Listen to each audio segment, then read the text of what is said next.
Welcome to HealthCast. I'm your host, Faith Ryan. Here's a recap episode on our Digital Health Modernization virtual event in case you missed it. During our event last week, federal leaders shared efforts to improve digital health data, technology, and services amid the COVID-19 pandemic. Congressman Michael Burgess kicked off our event with a fireside chat, emphasizing that health information should flow between providers for patients. The siloing and fragmentation of data between the public and private sectors, it really does not benefit the patient. And really, that's where our focus should be. It should be for the benefit of the patient. Burgess also said that health information should be easy to access and electronically portable for patients. As directed by Congress in the 21st Century Cures Act, the HHS Office of the National Coordinator for Health IT has made a lot of progress in this area. ONC Chief Clinical Officer Dr. Andrew Gettinger explained that one of the main challenges with sharing health information is a lack of data standards.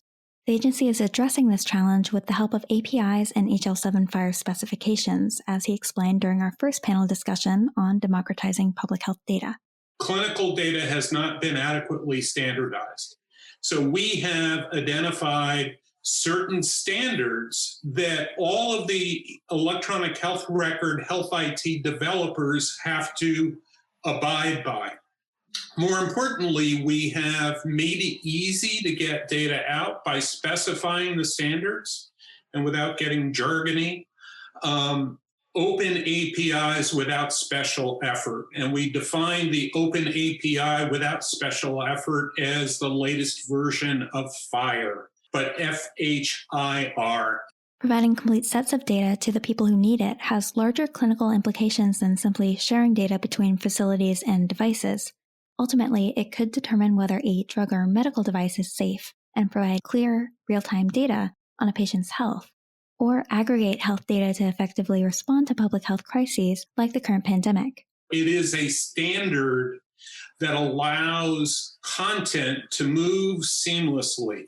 When that content is then available, instead of depending on things like randomized clinical trials that may be multi-centered, 5, 10, 15 entities, maybe reporting on in a big trial, 5,000 to 10,000 patients, we can imagine getting clinical data that pertains to hundreds of thousands of patients or millions of patients, and then inform us in terms of what works, what doesn't work, what's the current therapy.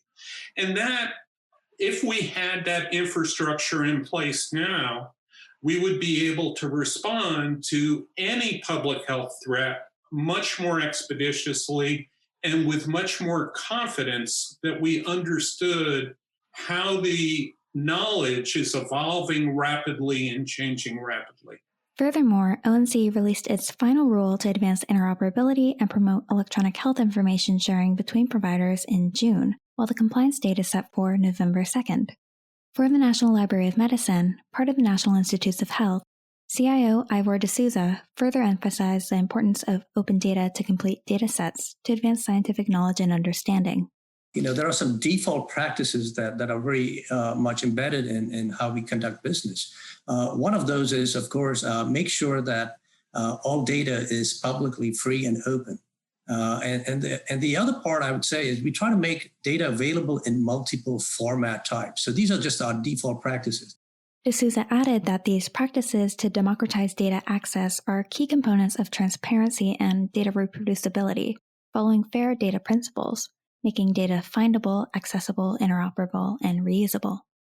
Likewise, HHS's Deputy Chief Data Officer Kevin Duvall explained how the agency is making COVID-19 data publicly available in ways that it's never done before to foster community collaboration and rapidly respond to the pandemic. As the virus and the federal response has evolved, we've also had to change kind of our data release and approaches. As the name suggests, the virus is novel. It's something that's something we haven't really quite seen before, and so our response on the data side has required us to adapt in kind of real time to the needs of the scientific community. We've changed what data we've collected, and that's a result of better understanding the virus and better understanding kind of the needs of the healthcare community and the scientific community. The one other side of that, so that's one side, which is the healthcare. It's also spawned a whole world of kind of citizen data hacktivists. I've met a whole bunch of people that, frankly, I would have never met before, who want to really provide tools and visibility and insight into what's going on with COVID-19.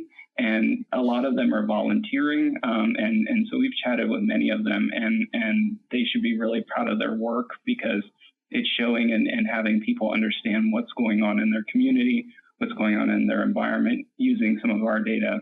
In addition to connecting hacktivists and researchers together, technology is also playing a vital role for people struggling with mental health during this time.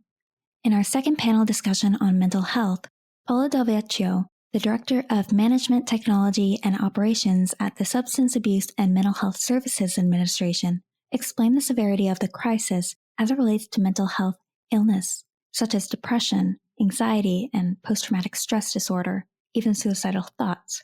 We have the COVID pandemic, but there's also a corresponding mental health pandemic that we really are experiencing in this country. And CDC data, as you said, says up to half of all Americans are experiencing significant mental health disorders right now. Many agencies and providers are now following a digital-first model to provide telehealth to meet patient demand and safely give people the clinical and psychological support they need. But you consider things like support groups, AA and the like, and now people are having to go online in order to get the services. So for mental health care and addictions treatment care, it's completely flipped how we provided services. And, there's a huge need for both the kind of care and services we're providing, and technology is stepping up to help provide that kind of support. SAMHSA is also partnering with the Federal Communications Commission and the Department of Veterans Affairs on suicide prevention.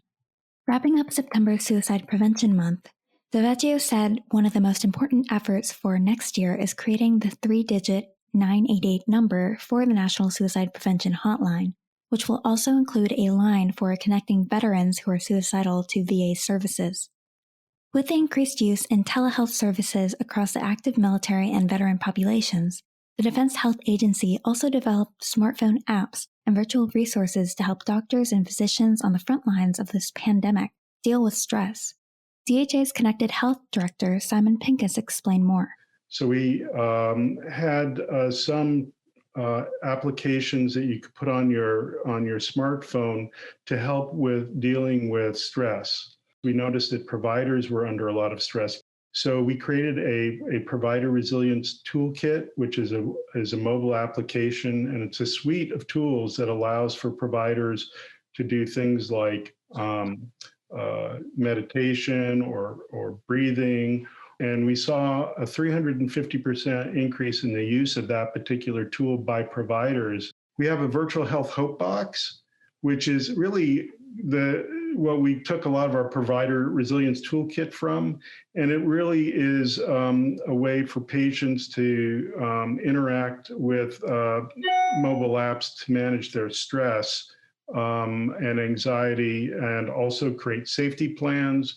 And there's things that they would tell themselves to do if they were overstressed, because when you're really stressed, you tend to get tunnel vision. And so they could actually pre-plan how they might respond or who they might call. DHA is also looking into predictive analytics and AI to determine who is most at risk for suicide and other mental illnesses. So currently what we have is a behavioral health data portal, which is patient-entered data. So when we look at artificial intelligence, what you're looking at there is sort of getting huge data sets that then could be looked at for how they translate to a given population. And then you want to take that to predictive analytics. How might that apply to this particular patient? So we're doing really well with looking at populations right now with those tools. We're not there yet where we're able to take all of that data and put it in one location to really do the kind of predictive analytics that you're talking about. Finally, we heard in the last panel about how the Centers for Medicare and Medicaid Services is preparing for a surge of people looking for health insurance coverage on the federal marketplace, healthcare.gov, during this year's open enrollment period. CMS Deputy CIO Bobby Saxon explained that the complete move to the cloud for the website just a year earlier enabled the agency to be well prepared for the increase in web traffic. One thing that we are going to do for this upcoming open enrollment, which is a month from today, is prepare ourselves to be ready for a surge of new stakeholders, new customers coming to the website because of what's happened over the last 6 months with the pandemic. In an old environment, it would have been almost nearly impossible to do the kind of expansion to improve performance and stability. But in the cloud, we have upsized our capability, or we will have it upsized our capability to 2.5 times normal because we're in the cloud. Jessica Whedon, a U.S. digital services designer and project lead for CMS's Medicare payment system modernization, said that the cloud allows CMS to scale multiple systems in one accessible environment and enables the agency to achieve and maintain operational flexibility and agility. When you have this modern system, you can implement those changes much faster, rely less on manual labor, and provide greater visibility and closer to real-time data if that is all available in the cloud in a way that it takes much longer right now in the mainframe. Whedon also noted that focusing on modernizing these systems in which multiple users are involved using human-centered design, as well as moving data to the cloud, are critical to achieving CMS's main objective, which is to improve patient care, particularly for its beneficiaries. These people who are using the systems are using them on behalf of CMS to provide a service to clinicians, to doctors. Let's talk about how, what pains we're addressing have that impact and work it all the way out. And then also talk about how it impacts the rest of the business functions at CMS. It drives the data that's in these systems, drives fraud, waste, and abuse, program integrity. It drives these beneficiary-facing systems. This data can feed mymedicare.gov or Blue Button or data at the point of care, which impacts care coordination and understanding of your benefits. And if we're not actively seeking out all of these people who are using the data that comes from these systems, we can't understand how to best support all of these different people, and we know that they're going to be impacted. And so human-centered design kind of gives you the tools to map that out and think through that. I think that's crucial for any of these back-end type problems. These were the many highlights from our 2-hour-long Digital Health Modernization virtual event last week. Still, there's a lot of ground to cover, and these digital health efforts continue to rapidly adapt and change with the current situation we're in.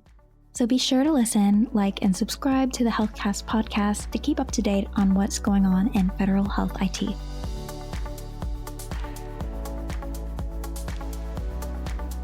HealthCast is a production of Government CIO Media and Research. For more podcasts, head to governmentcio.media.com/podcasts.